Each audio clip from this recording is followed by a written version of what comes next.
So this is the third in a series of 4 programs that I'm doing this summer about Star Island and Shoals history. This is a more informal program. As Tim mentioned, please feel free to unmute if you have questions or if you'd like to comment on some of the art we'll be looking at today. So our purpose here today is twofold. One, we're going to look at some of the absolutely stunning paintings of Star Island and the Shoals done by 19th century maritime painters who focused on painting human activity on the sea and visited the Isles of Shoals to do that. Secondly, I want to introduce a mystery about these painters and see if you have any ideas on how to solve the mystery. So more about that in a moment. One caveat with this program, in keeping with my lack of knowledge about pretty much everything non-Shoals related, I know nothing about art. Christopher Volpe gave a wonderful, he's an artist himself, and he gave a wonderful talk earlier this summer. That recording is available, and he does know what he's talking about when it comes to art. The lens I look through when I look at the Shoals has more to do with the types of people who gathered on Star Island and the Shoals, why they went there, what they did when they were there. And that kind of introduces our mystery. Now, the Shoals, we all know they're wonderful for inspiration and for spurring on creativity. And in the 19th century, famous poet and essayist Celia Thaxter on Appledore gathered a group of quite famous writers and musicians and artists who would come to the Shoals to visit her and collaborate on works and do all these amazing things, including some really lovely artwork. The mystery about these maritime painters, the painters who visited Celia, the well-known ones like Haas, were impressionists. The painters we're going to be talking about today were painting on the Shoals around the same time, but they weren't impressionists. They were more painted descriptive or realistic in terms of style. I can find absolutely no interaction between these two groups of painters on the Shoals.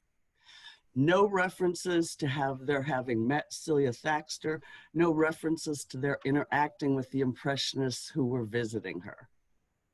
So keep that in mind as we learn about 4 of these maritime painters and look at some of their stunning work, and we'll come back to the mystery towards the end. I mentioned that famous writers and musicians and artists visited Celia Thaxter on the Shoals. They would stay at the hotel or in their own cottages on Appledore, and they would visit Celia in her parlor. She's pictured here over to the right, sitting on her writing desk at her easel. These artists were impressionists, and one of the programs that I give on Star Island and around the seacoast involves these famous people. Haas is probably the most famous impressionist who visited Celia Thaxter.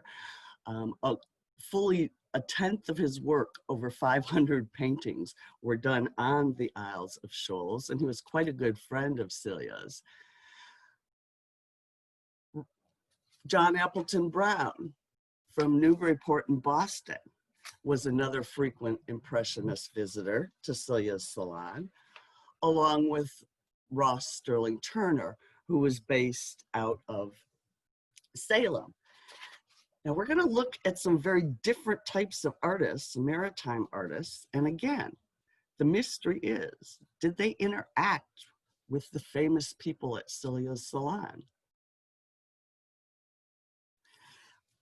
Arthur Quarterly lived in New York. He was born in Paris, and he moved to London when he was 2 years old with his family, and then came to the United States when he was 12 as an immigrant. His father was an engraver, and his father was quite interested in art. He demanded that his two sons, including Arthur, produce two paintings every Saturday evening, and the family would discuss those paintings. And when Arthur was 17, having lived in the United States for about 5 years, he took a job as a sign painter for a couple of years. But he always kept up with the hobby his father had instilled in him, painting on his own. Arthur Courtly became a partner in a Baltimore firm as a young adult, and they would paint signs or murals and frescoes and do gilding. They were called decorators, but they also would do faux paintings like marble and wood on people's walls, the interior of their homes. But he started painting more and more on his own, doing scenes of, for instance, Chesapeake Bay, being based in Baltimore. And when he was 33, Quarterly moved to New York City and set up a studio there to paint full time. He took the risk. And this is one of his studios that he drew himself in New York. Courtly painted coastal scenes, particularly those of Long Island, New York Harbor, and the Isles of Shoals. And he became quite renowned in his lifetime. Not always the case for painters. While he was living in New York, he became a member of the Tile Club. This was a club set up, the sort of first World's Fair held in the United States happened in Philadelphia in 1876, and it really increased people's interest in the decorative arts. So the Tile Club was set up by folks like Winslow Homer, William Merritt Chase, and Courtly was a member. Each member of the Tile Club was to paint a tile, and then the tiles were used to line the outside of the fireplace at the club's location. And everyone in the club had a nickname. Arthur Courtly's nickname was the Marine, and we'll see why. This is the tile that Courtly painted for the fireplace at the Tile Club, along with that done by Winslow Homer. And members of the Tile Club would gallivant around and take trips to places like Long Island. And they would publish their accounts of these trips in magazines like Scribner's. And people really looked forward to hearing about their frolicking. They were sometimes compared later on in history to a frat club. So let's look at the work of Arthur Courtly, done at the Isles of Shoals. And feel free, if you have any comments, to go ahead and make those.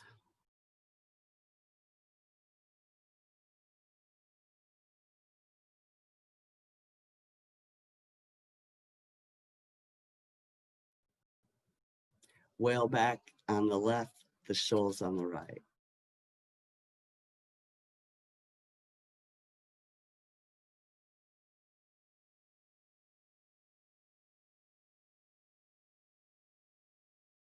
And what's the structure next to the whaleback light?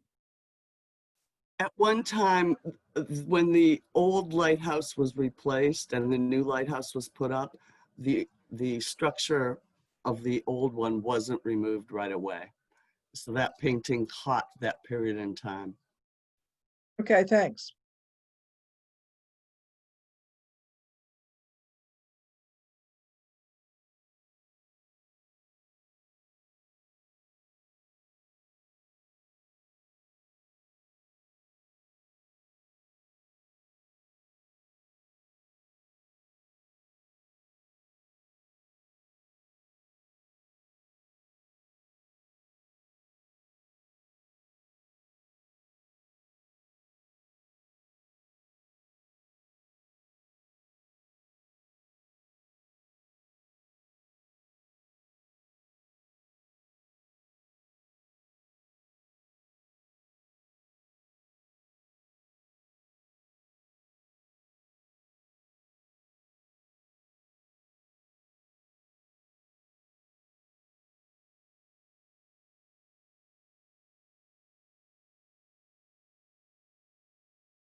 Second best thing to being there.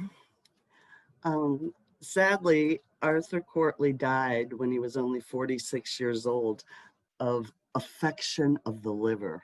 He had severe jaundice, but he painted right up into the end. He had an easel in his bedroom and was painting in bed just shortly before he died. Another of the maritime artists who painted at the Shoals in the 19th century was Maurice Frederick de Haas. Maurice was born in Holland and he studied at The Hague. And as a late teenager, Queen Sophie of Holland obtained one of his paintings and was so impressed that he got a position as the official painter for the Dutch Royal Navy. So he was 25 when he took that commission.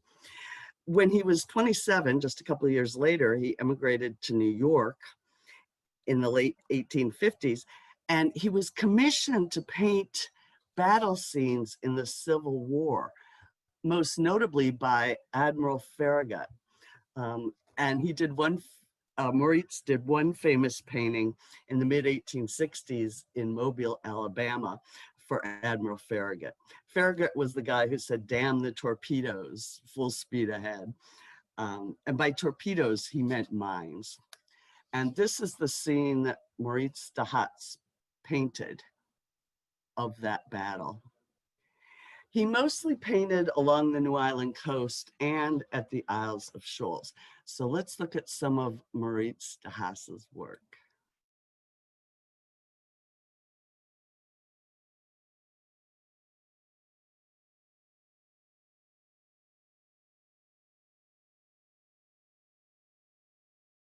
You'll see that what we refer to as Miss Underhill's chair, you'll see several paintings from several different viewpoints in the sea.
Now, Maurice de Haas had an older brother, William.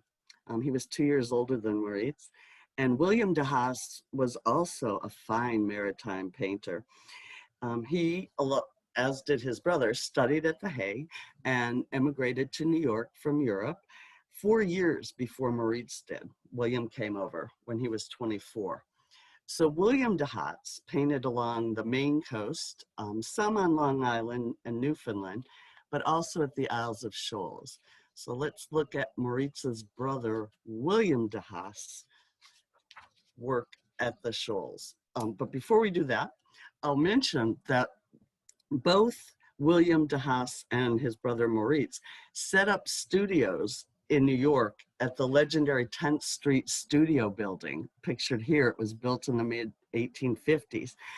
And it was the first building in the world that was set up exclusively for artists' studios and living quarters for them. And it was built on 10th Street, and it really established Greenwich Village as an artist's mecca. So that was the origin of the reputation of the village. William de Haas's work.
Maurice de Haas had a student named Warren Shepherd.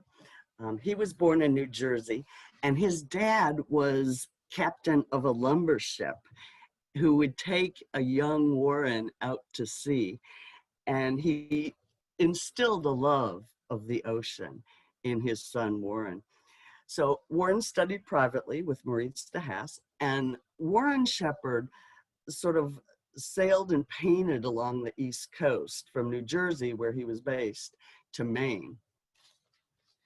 Shepherd, in addition to being a fine maritime artist, designed and raced yachts as a navigator.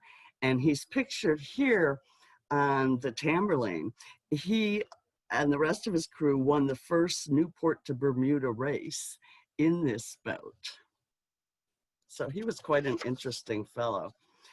During World War I, he taught navigation for the United States Shipping Board, which was kind of an emergency agency set up to increase the number of ships available in the war.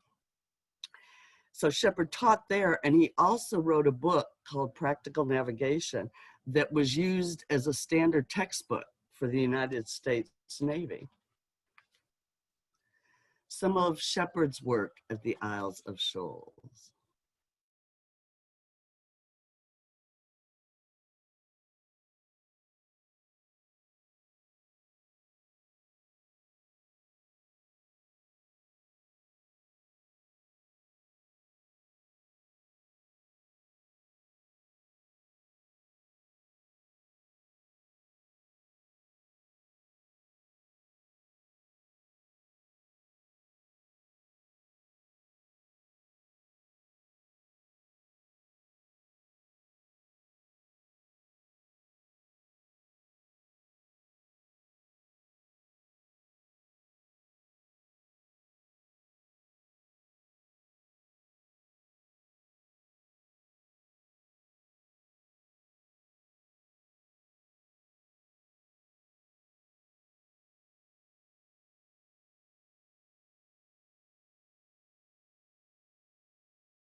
And are most of these oil paintings, or are some of them watercolors? I think I started off with oil and moved into watercolors. I can't swear to that because, again, I'm not that well versed, but that's my belief. So that's an interesting question. Thank you.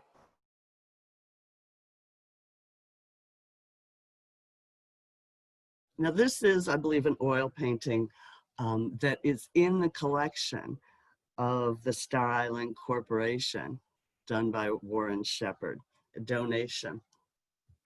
Now, these maritime artists of the Shoals is a research topic that I revisit every couple of years, trying to find out more. And for me, wanting to know where they stayed when they were there, what they were doing there. The mystery is, did they interact with the more well-known, at least at the Isles of Shoals, impressionists who hung out with Celia Thaxter? Both sets of artists, the impressionists and the maritime folks, were on the Shoals at the same time.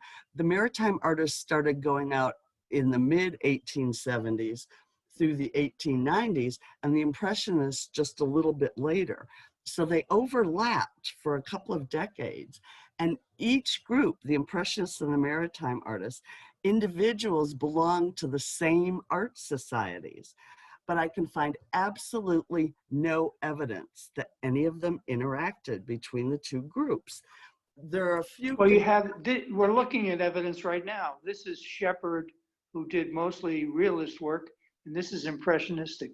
So here he's crossing over and doing an impressionist piece, right? He is, but I don't know that any of the individuals interact socially or professionally. That's sort of, Well, you know, he would have probably conversed with colleagues about this, because this is a Probably. painting. Yeah, this is a painting he did. This is an impressionist style, and he's a realist. correct. There's evidence. There's evidence.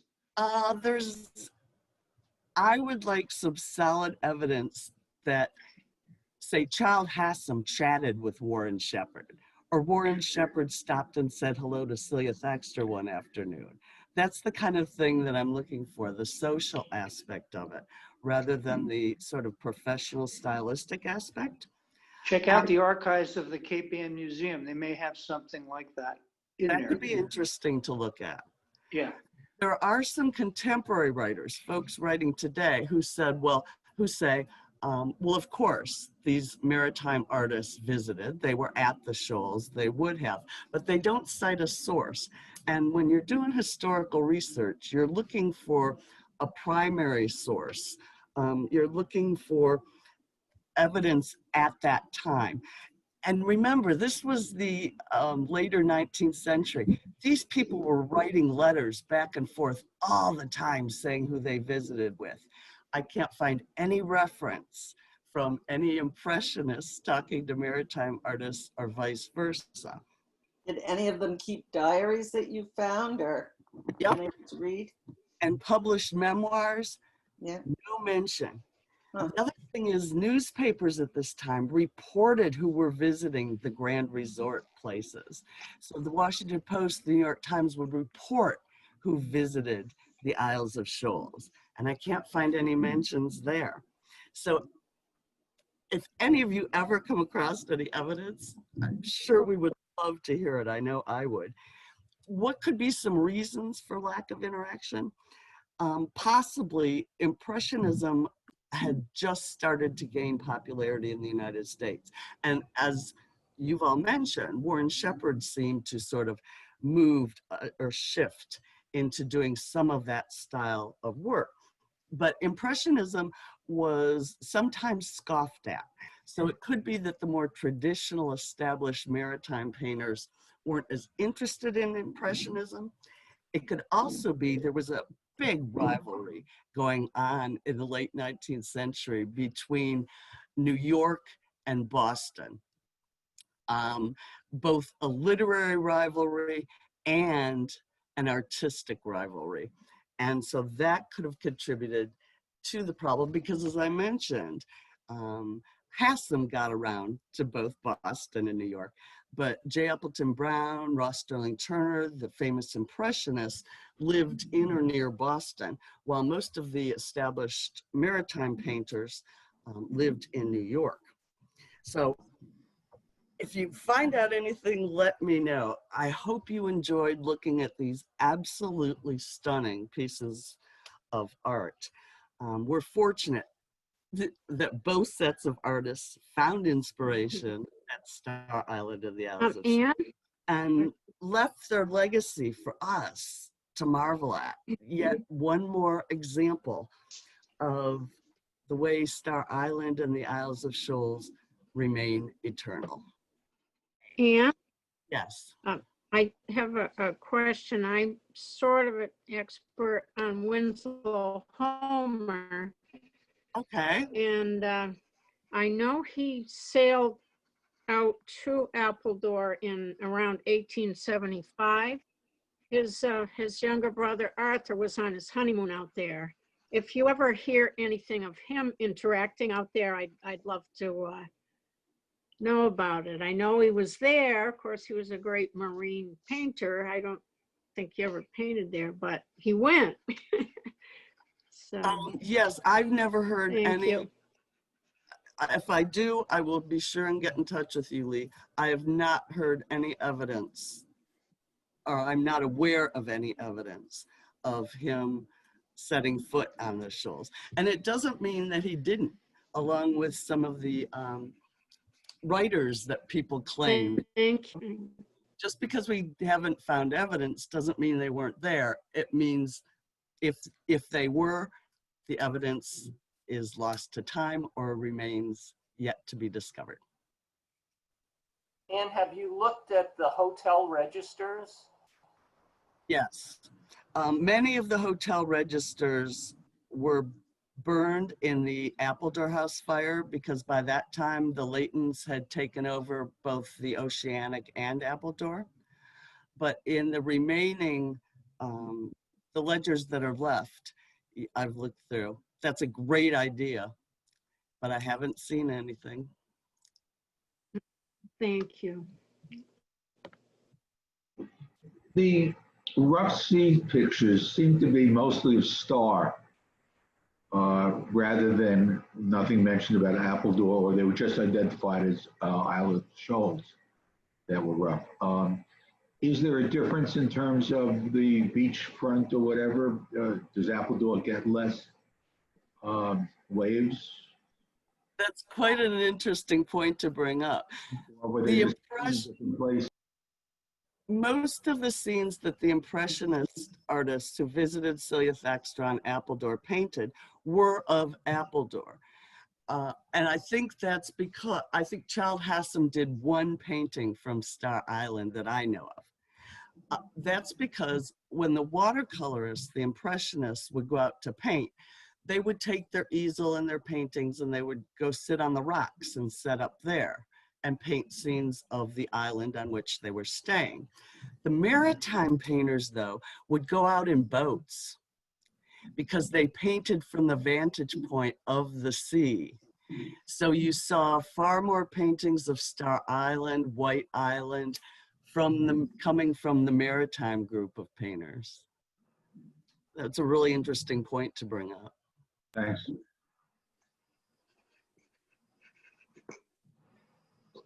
Well, I wanted to thank you so much for joining us this afternoon, and hopefully we'll see you on September 15th when we'll be talking about the oceanic regattas of the 1870s and the self-proclaimed winner of both races, Colonel Benjamin Butler, a native son of New Hampshire and quite a flamboyant fellow. So thank you all, everyone. Have a wonderful afternoon and stay cool and safe and happy and healthy.